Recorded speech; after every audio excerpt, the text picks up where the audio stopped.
నాంపల్లి కోర్టులో ఫిలింనగర్ భూ వివాదంపై వాదనలు ముగిశాయి. ఫిలింనగర్లోని తన డక్కన్ కిచెన్ హోటల్ను అక్రమంగా కూల్చేశారని హీరో దగ్గుబాటి రాణా, వెంకటేష్, సురేష్లపై నందకుమార్ ఫిర్యాదు చేశారు.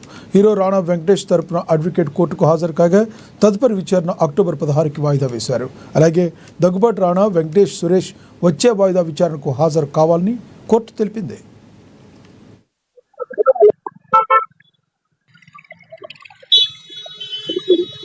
And Venkatesh and Abhiram and Suryababu నలుగురు, వాళ్ళ ఫ్యామిలీ మెంబర్ నలుగురు, ఇంకో అకౌంటెంట్ ఉన్నారు, వాళ్ళందరూ రావాలని చెప్పి ఆదేశించింది.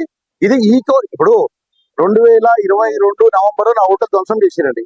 చేసిన తర్వాత 23 జనవరిలో నేను కేసు ఫైల్ చేశాను వీళ్ళ మీద. నా కేసు ఫైల్ చేసిన తర్వాత కూడా మరణ నా హోటల్ మొత్తం అంటే అక్కడ ఎటువంటి స్ట్రక్చర్ లేకుండా కంప్లీట్ గా డిస్మెంటల్ జరిగింది. ఇది ఇలా ఉండగా మళ్ళీ వెళ్ళి జిహెచ్ఎంసీలో వెళ్ళి మేము ఇంకొకరికి వేరే వాళ్ళకు లీజ్కి ఇచ్చామని చెప్పి మళ్ళీ జిహెచ్ఎంసీ పర్మిషన్ తెచ్చుకోవడం ఎంతవరకు కరెక్ట్ అండి? అంటే జిహెచ్ఎంసీలో ఆల్రెడీ తెలియదండి ఈ సివిల్ డిస్ప్యూట్స్ ఉన్నాయని చెప్పి, దీంట్లో క్రిమినల్ కేసులు ఉన్నాయని చెప్పి తెలిసినా కూడా జిహెచ్ఎంసీ వాళ్ళు ఎట్లా పర్మిషన్ ఇస్తారు? జిహెచ్ఎంసీని ఎట్లా మేనేజ్ చేశారు వీళ్ళు?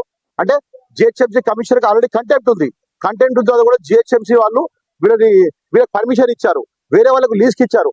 అంటే కంప్లీట్ గా ఎలాంటి రూల్స్ రెగ్యులేషన్ లేకుండా కంప్లీట్ గా అక్రమంగా చేస్తున్నారండి.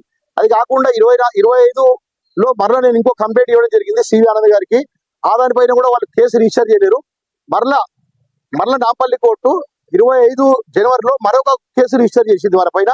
ఎందుకు మొత్తం డిస్మెంటల్ చేశారనే దాని మీద ఒక కేసు రిజిస్టర్ చేసింది. అందులో భాగంగా ఇంతవరకు ఫిల్మ్నగర్ పిఎస్ లో ఎలాంటి విచారణ లేదండి. అక్కడ కూడా మరలా జరిగి 9 నెలలు జరుగుతుంది. 9 నెలల సంది